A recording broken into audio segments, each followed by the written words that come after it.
In hierdie les gaan ons kyk na ons eerste gedig met die naam Boekmerk deur Marlies Joubert. Waaroor gaan hierdie gedig?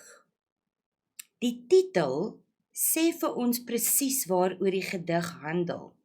A bookmark is a bookmark, reg? And it's got two meanings. 'n letterlike betekenis wat beteken dit is 'n plekwyser in 'n boek, something that you put into a book to keep your place. Figuurlik is dit 'n plekwyser in die lewe van kinders.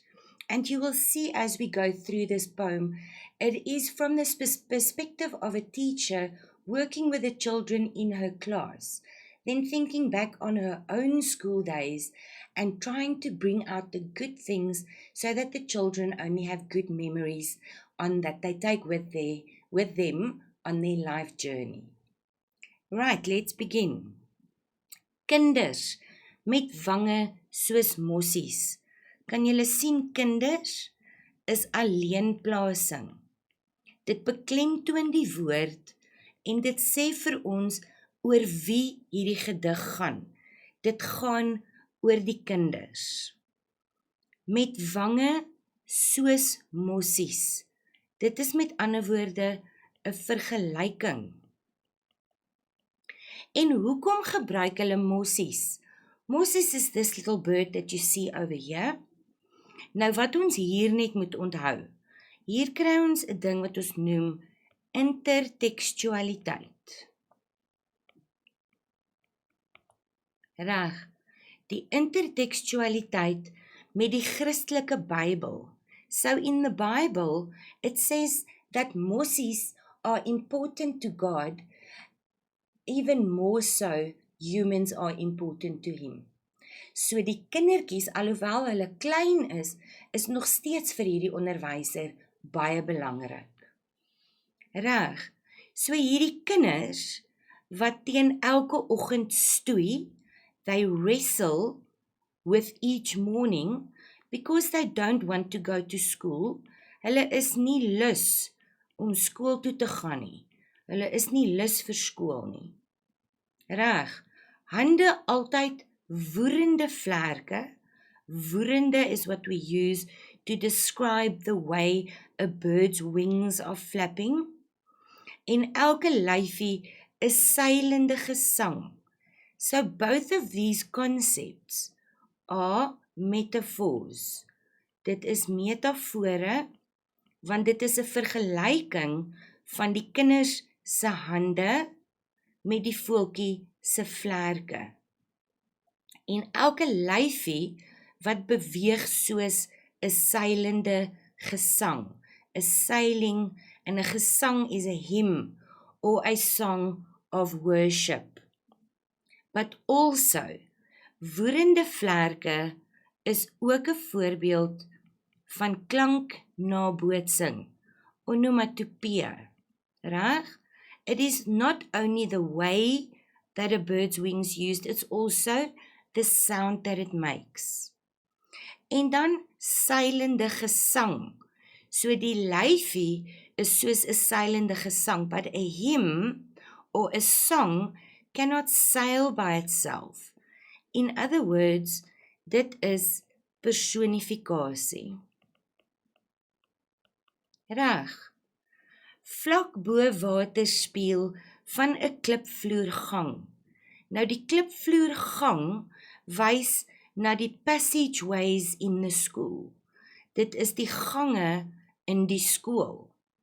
Water speel tells us that it is a shining surface. Reg. Vlak bo beteken die kinders is klein want hulle is naby aan die vloer. They are close to the floor, meaning that they are physically, literally small children. And then over here we find this white space. En ons noem dit inkeping. En die inkeping beklemtoon hierdie twee versreëls dat die kindertjies klein is. Goed. Vlytig stort die druppels klank oor haar uit. Vlytig means hardworking en 'n sinoniem vir vlytig is flux, which means that these little children in the class work very hard. Hulle is vlytig. Goed.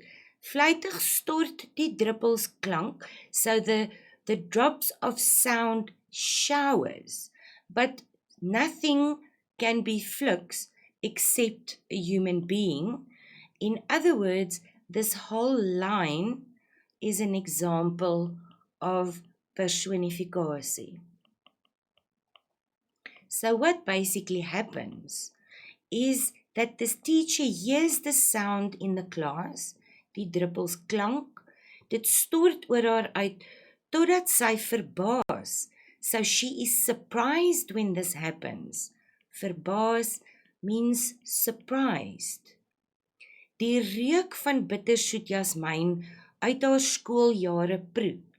Now there's a lot that we can say about these two lines over here.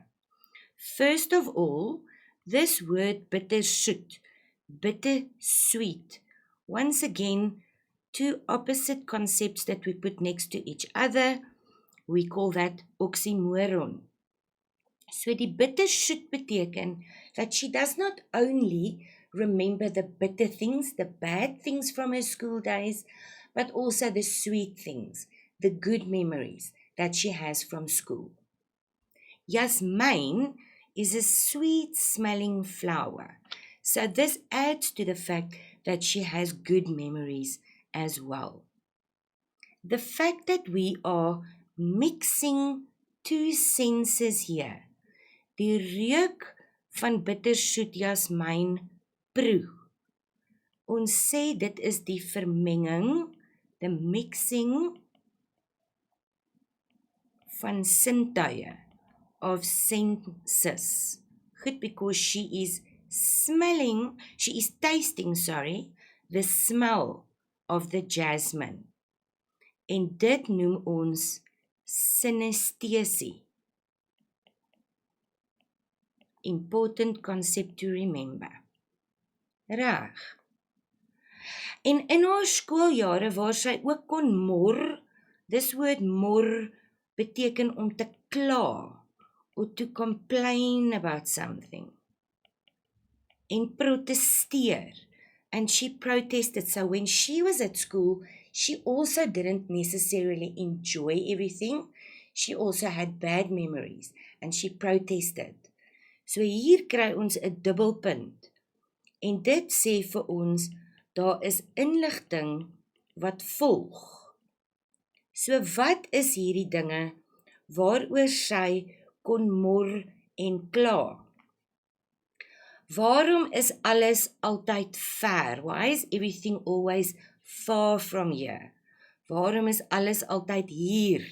Why is everything always here?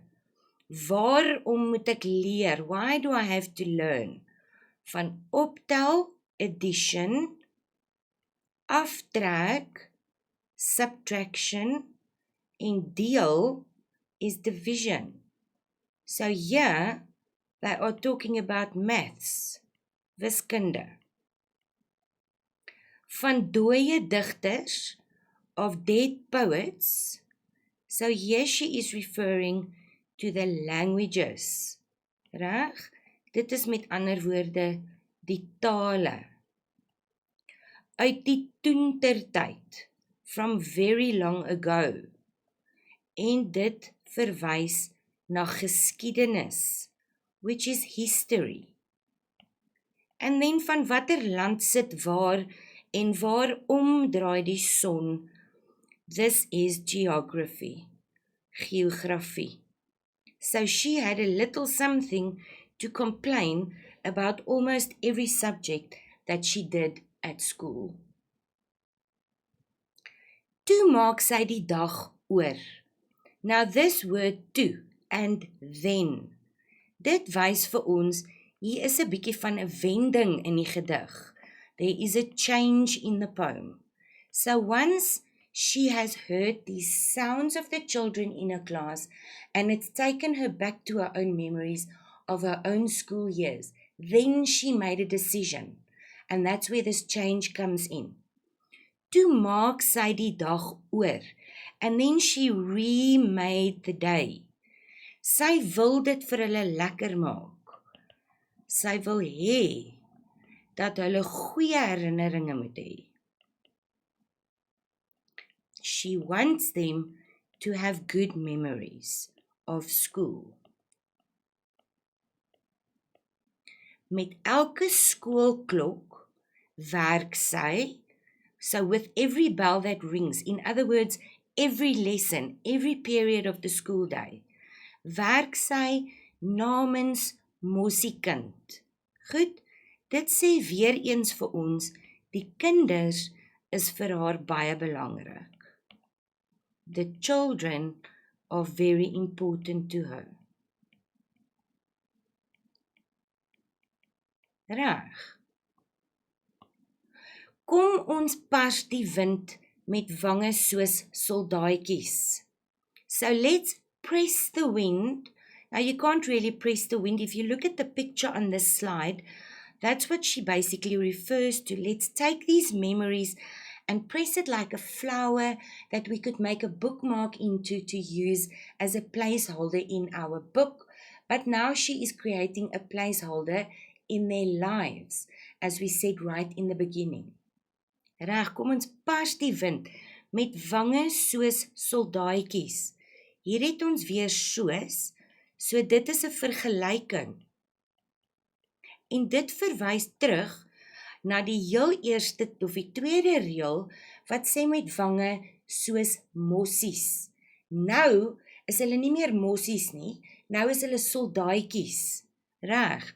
Daar is 'n uitdrukking wat sê mossie maar man. And this basically means, al is hulle klein, is hulle nog steeds dapper. So even though they are still young, they are very brave, and they are facing all these difficulties and these hard things of every day. They are facing it like little soldiers. They are ready.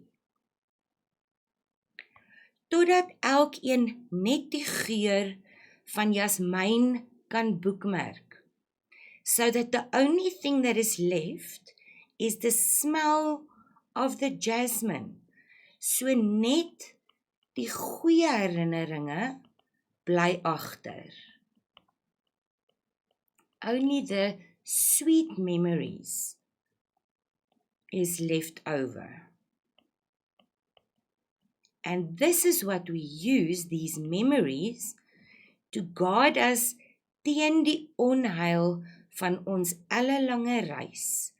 It guards us against the unpleasantness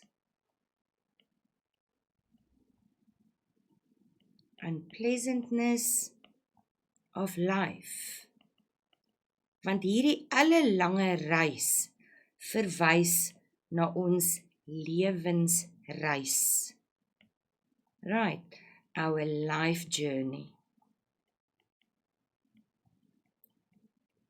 En ek hoop dat elkeen van julle hierdie kan gebruik om die geur van jou jasmijn te kry, sodat jy dit in jou lewe kan boekmerk. Dankie.